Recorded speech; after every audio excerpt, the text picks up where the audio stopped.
The guy you know very well, Steve Cunningham, who's training in Schuller's gym, will fight Adamek on December 22nd. It will be a rematch. What's your prediction on this fight? You know, I wrote an article on Facebook, and if I were the brain trust of Steve, I would not act on emotion. I would act on knowledge. And Steve has one fight as a heavyweight. I wouldn't take the fight with Adamek just yet because I feel that Thomas is better suited. I could be wrong. Steve is a very competent fighter, and he has a lot of heart, a lot of courage. But I just feel that this fight is a little too soon off of one fight at heavyweight. I would have rather foreseen him have 2 or 3 more fights before going on to fight Thomas.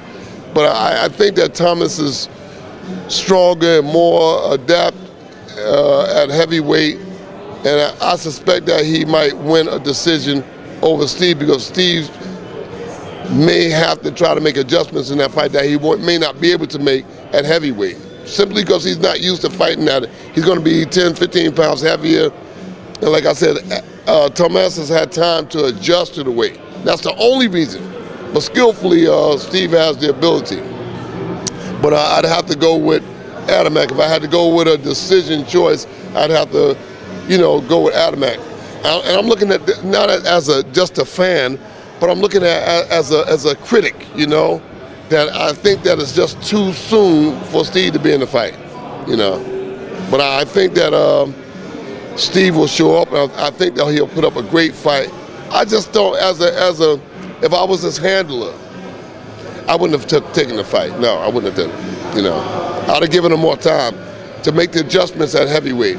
But this seems too soon. One fight with Gavin and then Adamek. No, I don't like it.